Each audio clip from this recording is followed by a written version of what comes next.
my god.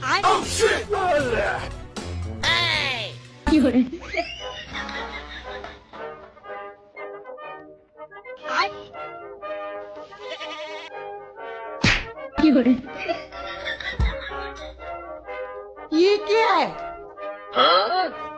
हे प्रभु কত এই গাছ কত? সুমন্দি তোমার তো ছাপিনি সুমন্দি, তুমি 1000 টাকার কিস্তি দিতে পারছো না, তুমি 1 লাখ টাকার গাছ কিনবা না? তাদের কিস্তি দে শালা, তাদের কিস্তি দে। আরে ভাই কিস্তি তো আমি দেবো, হইতে এরম ভাবে শালা সুমন্দি বানিয়ে নিয়েছো, তাহলে কিন্তু কিস্তি দেবো না নে। তুমি আবার বুঝেছো?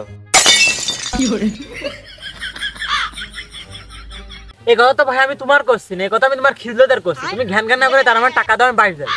আরে ভাই হ্যাঁ কিস্তি তো আমি দেবই, কেবল 2 বছর হচ্ছে কিস্তির বয়স, আর 1 বছর হয়। এই সুমন্দি তোমার এইভাবে আমার এই কিস্তির টাকা আমার দেবে না, এই টাকা নিয়ে যেন আমার অন্যভাবে একটা পদক্ষেপ এরপরে আমার প্রয়োগ করতে হবে, না এই টাকা আমি পাবো না। পদক্ষেপ তুমি যেটাই নাও ভাই, কিস্তির টাকা দিয়ে আমার মেলা দেরি আছে। এই সুমন্দি এই আমার টাকা দি যা। এই সপ্তাহে দেয়া হবে না, পরের সপ্তাহে আসবা। শালা এই সপ্তাহে কিস্তি দিলো না, আচ্ছা পরের সপ্তাহে নিবানে। যাই ওই পাড়ার ওই যে সালামের বোর কিস্তিটা নিয়ে আসি। শালার যত ভিজাইলে মাল সব আমার ভাগ্যই পড়িয়েছে, জীবনটাই অতিষ্ঠ। ও সালামের বউ ভাবি বাড়ি কি আসো? আই রে শালা জয়ের কিস্তি আলা চলে, আমি এখন কি করি? হ্যাঁ ভাই আমি বাড়ির ভিতর আছি, তুমি 2 মিনিট দাঁড়াও, আমি আসছি।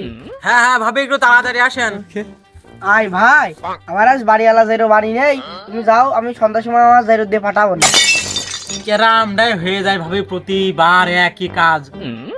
প্রত্যেকবার এক কথা কইয়ে সন্ধ্যার সময় কিস্তি মিস্তি কিছু দিয়ে আসো না। আজ আমি একা একা জীবনও যাবো না, গেলে তোমার সাথে করে নিয়ে যেতে পারি, তোমার বাড়ি কিস্তি দিয়ে আসবে, তোমার নিয়ে আসবে। আমি সাইকেল চালাচ্ছি, আমার সাইকেল পিছনে হতে পারে। তুমিও দেখতে শুনতে ভালো আছো, আমার পছন্দ হয়, একটুখানি দাঁড়াও, আমি ভাতের হাঁড়িটা লাগতে আসি।